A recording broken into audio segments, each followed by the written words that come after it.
Assalamualaikum warahmatullahi wabarakatuh. Para sedulur semuanya, dimanapun berada, semoga diberi keselamatan, kesehatan, dan rezekinya berlimpah ruah. Amin.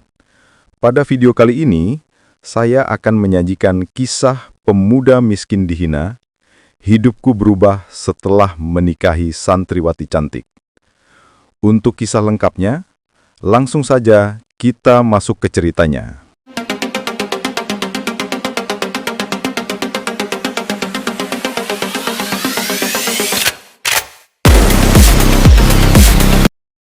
Namaku Raka, seorang pemuda miskin yang tinggal di sebuah desa kecil di pinggiran kota.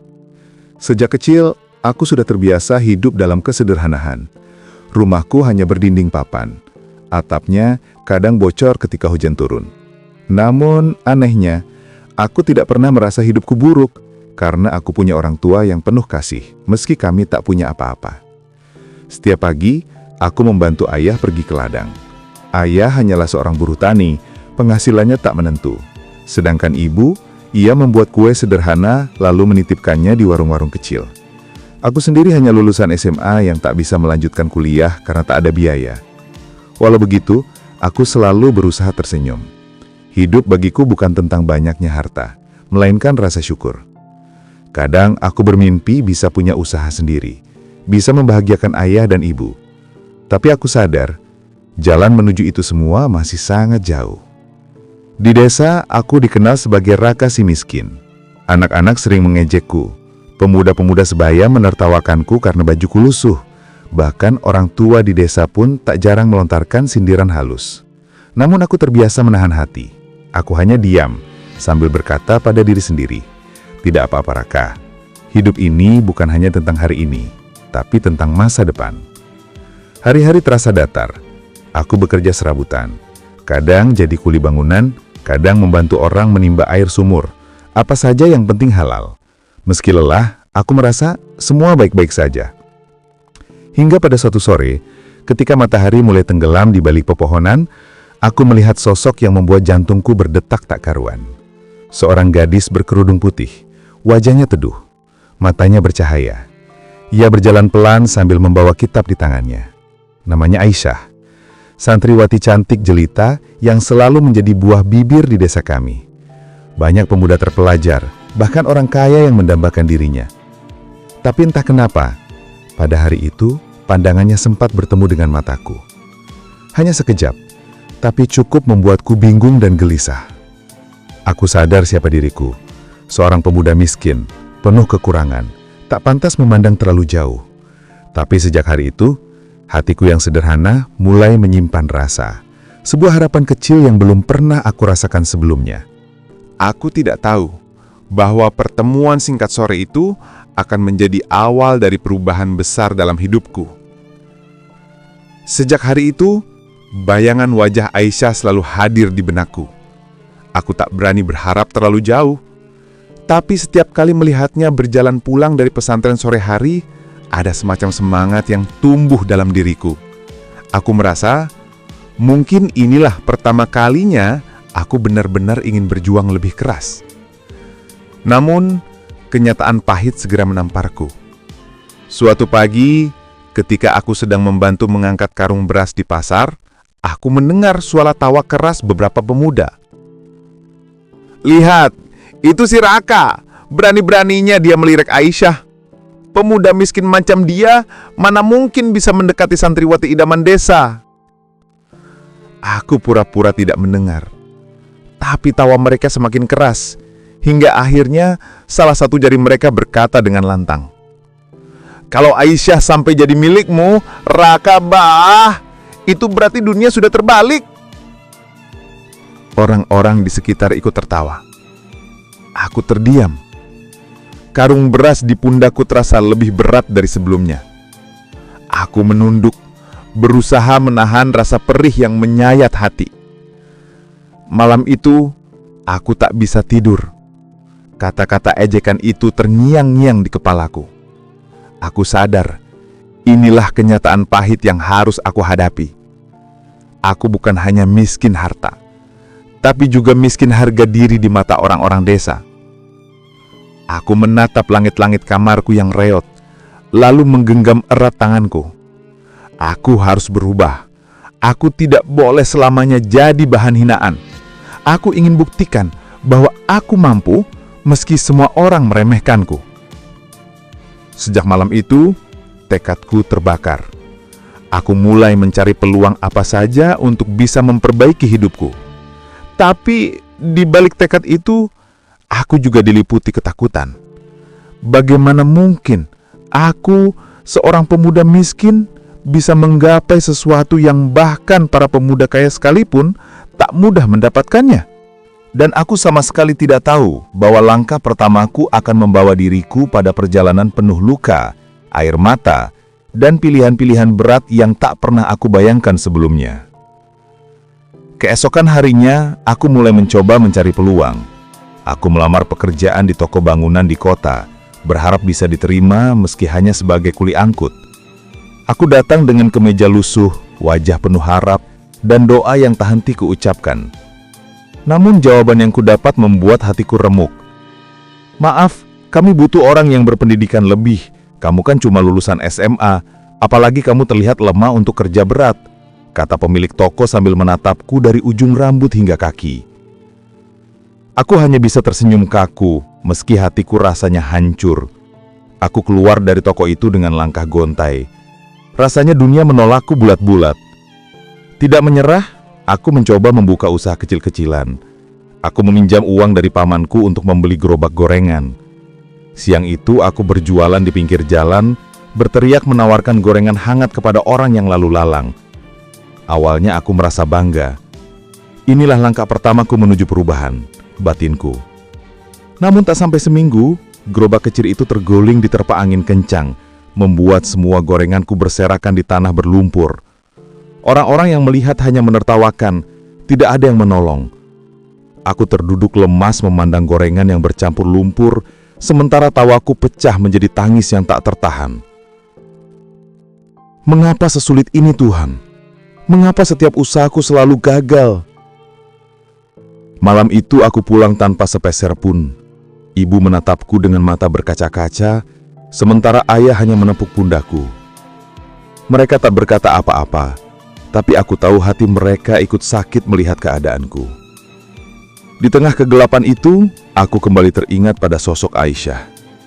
Entah mengapa, setiap kali wajahnya hadir di pikiranku, ada semacam kekuatan yang menahan diriku untuk tidak menyerah. Aku harus tetap berjuang, bukan hanya untuk diriku, tapi juga untuk orang tuaku, dan mungkin suatu hari nanti, untuknya.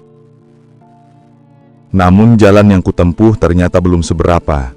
Ujian yang lebih berat sudah menantiku di depan, lebih besar daripada sekedar gagal berjualan atau ditolak pekerjaan. Dan saat ujian itu datang, aku benar-benar diuji. Apakah aku akan menyerah atau tetap bertahan demi sebuah mimpi yang seolah mustahil ku gapai? Hari itu, aku duduk sendirian di tepi sungai desa. Angin sore berhembus pelan, tapi hatiku terasa berat. Aku merasa gagal sebagai anak, gagal sebagai pemuda, bahkan gagal sebagai manusia. Aku ingin menyerah, tapi entah mengapa, ada suara kecil di dalam hatiku yang berbisik, "Bertahanlah, Raka, jangan berhenti di sini." Saat itulah aku mendengar suara lembut memanggil, "Mas Raka?" Aku menoleh dan hatiku seakan berhenti berdetak. Di hadapanku berdiri Aisyah, santriwati yang selama ini hanya berani kupandang dari jauh. Wajahnya teduh dengan senyum yang begitu menenangkan. Aku gugup, bahkan tak sanggup menatap matanya terlalu lama. Iya, Mbak Aisyah," jawabku terbata-bata. Ia duduk di sampingku, menatap air sungai yang mengalir pelan. "Saya lihat tadi, Mas Raka tampak sedih. Kenapa?" tanyanya pelan. Aku terdiam. Rasanya sulit menceritakan semua kegagalanku, semua hinaan yang kuterima, semua luka yang kusimpan. Tapi entah mengapa, di hadapan Aisyah, aku ingin jujur. Aku capek, Mbak. Rasanya apapun yang kulakukan selalu gagal. Aku hanya pemuda miskin yang semua orang pandang rendah, kataku lirih. Aisyah menoleh, matanya penuh keteduhan. Mas, jangan pernah merasa rendah hanya karena harta. Allah melihat hati dan usaha, bukan isi kantong. Kalau Mas Raka ikhlas dan terus berusaha, insya Allah ada jalan. Kata-kata itu sederhana, tapi seakan menyalakan kembali api kecil di dadaku. Aku menunduk, mencoba menahan air mata yang hampir jatuh. Hari itu aku pulang dengan perasaan berbeda. Untuk pertama kalinya, ada seseorang yang percaya padaku, meski seluruh desa meremehkan. Dan orang itu adalah gadis yang selama ini kusebut dalam doa. Sejak pertemuan itu, semangatku kembali. Aku bekerja lebih keras, mencari cara agar bisa bangkit. Namun, semakin aku berusaha, rintangan justru semakin berat. Hutang kecil yang kupinjam untuk modal menumpuk. Pekerjaanku serabutan makin tak menentu, dan cemoohan orang-orang desa semakin tajam. Tapi setiap kali hampir menyerah, aku teringat pada kata-kata Aisyah di tepi sungai. Allah melihat hati dan usaha. Dan dalam hatiku, aku berjanji, aku akan terus melangkah meski jalan ini penuh luka. Karena aku percaya, di ujung semua penderitaan ini, ada cahaya yang menantiku.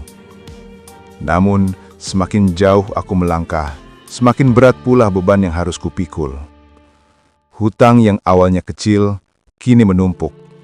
Gerobak gorenganku yang sudah diperbaiki harus kujual untuk menutup sebagian pinjaman. Pekerjaan serabutan yang biasanya bisa menolong, kini semakin sulit kudapatkan, karena banyak orang desa lebih memilih pekerja lain yang dianggap lebih kuat dan cekatan. Hari-hariku dipenuhi penolakan. Setiap kali melangkah ke rumah orang untuk menawarkan tenaga, jawabannya selalu sama. Maaf Raka, kamu belum dibutuhkan. Aku berjalan pulang dengan kepala tertunduk, menahan rasa malu di hadapan orang-orang yang sengaja berbisik-bisik sambil melirik ke arahku. Itu dia, si pemimpi. Mau jadi apa coba, pemuda miskin begitu? Aku berusaha tegar, tapi di dalam hati, aku mulai goyah. Suatu malam, ketika hujan deras mengguyur desa, aku melihat ibu menangis diam-diam di dapur. Beliau menyembunyikan wajahnya dengan selendang, tapi aku mendengar isakannya jelas. "Bu," panggilku pelan. Beliau tersentak, lalu buru-buru menghapus air mata. "Tidak nak, ibu hanya kelelahan." Tapi aku tahu, bukan itu alasan sebenarnya. Ibu menangis karena beban keluarga yang semakin berat. Aku merasa seperti anak yang tak berguna. Seharusnya aku bisa mengangkat derajat orang tuaku, tapi justru membuat mereka semakin terpuruk. Dan di tengah rasa hancur itu, aku mendengar kabar yang menusuk lebih dalam.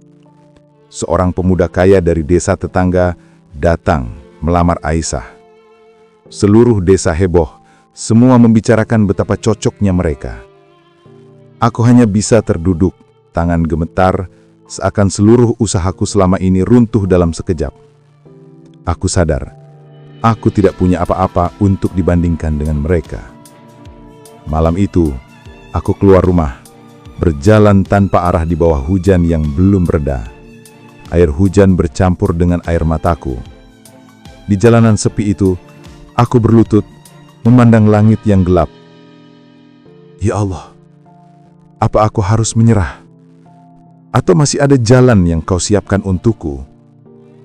Namun malam itu, jawaban belum datang. Yang ada hanya kesunyian yang makin menenggelamkan diriku dalam keputusasaan. Aku tahu, setelah ini aku hanya punya satu pilihan terakhir.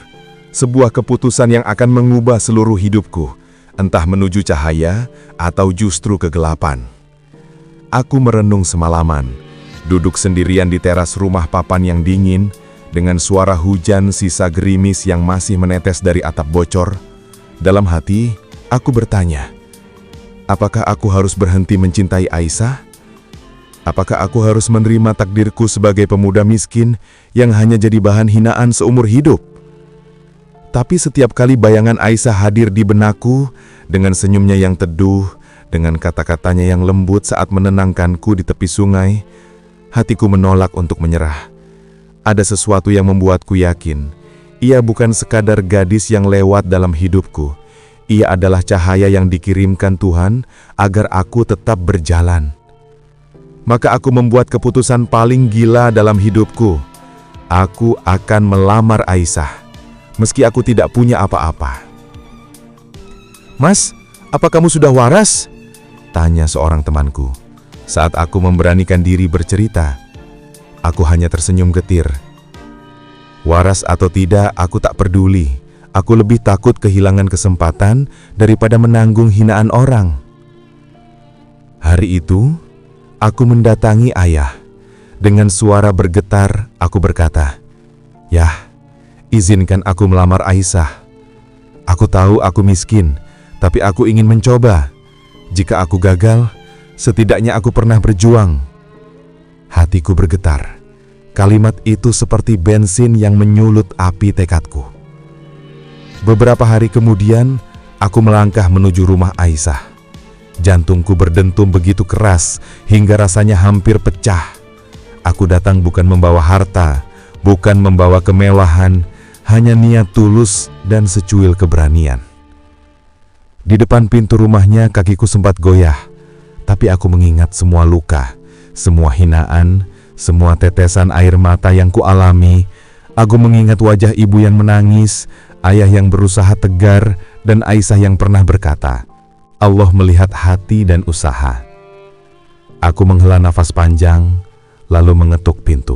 Dan sejak ketukan itu, aku tahu, hidupku tak akan pernah sama lagi. Pintu rumah Aisyah terbuka. Ayahnya yang tegas menyambutku.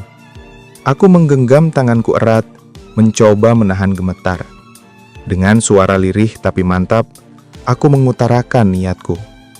"Pak, saya datang dengan niat baik. Saya ingin melamar Aisyah. Meski saya tahu saya bukan siapa-siapa." Ruangan itu hening. Beberapa kerabat yang hadir saling pandang. Sebagian tersenyum miring. Aku bisa merasakan tatapan yang menusuk. Tatapan yang sama seperti yang sering kuterima di desa. Tatapan meremehkan. Ayah Aisyah menghela napas panjang. "Raka, kami tahu kau anak baik. Tapi menikahi Aisyah bukan hal ringan. Kau sadar kan? Kau tak punya harta, tak punya pekerjaan tetap. Bagaimana kau akan menafkahinya?" Pertanyaan itu seperti anak panah yang menancap langsung di dadaku. Tapi aku menunduk, lalu menjawab, "Saya memang miskin, Pak. Tapi saya berjanji akan berjuang. Saya tidak bisa memberi banyak hari ini. Tapi saya akan memberikan seluruh hidup saya untuk membahagiakan Aisyah." Untuk sesaat, ruangan kembali hening. Lalu sebuah suara lembut terdengar. Suara yang membuat seluruh tubuhku bergetar. "Ayah, izinkan aku. Aku percaya, Mas Raka." Aku menoleh. Aisyah berdiri di balik pintu, menatap ayahnya dengan mata yang berani. Kata-kata itu sederhana, tapi bagiku, itu lebih berharga dari 1000 harta. Akhirnya, dengan berat hati, ayahnya mengangguk. "Baiklah, kalau itu pilihanmu, Nak. Semoga Allah memberkahi." Hari itu, aku resmi menikah dengan Aisyah. Pernikahan kami sederhana, hanya ada tikar usang, makanan ala kadarnya, dan doa-doa yang tulus. Tidak ada pesta mewah, tidak ada sorak-sorai. Tapi di hatiku, aku merasa menjadi lelaki paling kaya di dunia. Namun, kenyataan tidak berubah seindah itu. Setelah menikah, perjuangan justru semakin berat. Aku dan Aisyah hidup di rumah papan sempit bersama orang tuaku. Penghasilan serabutan makin tak menentu. Kadang, kami hanya bisa makan sekali sehari. Meski begitu, Aisyah tidak pernah mengeluh. Setiap malam, ia selalu menggenggam tanganku, lalu berdoa dengan suara lembut. Ya Allah, cukupkanlah kami dengan rizkimu. Berkahilah perjuangan suamiku. Aku sering terisak diam-diam mendengarnya. Karena di saat aku merasa gagal sebagai lelaki, doa Aisyah membuatku kuat kembali.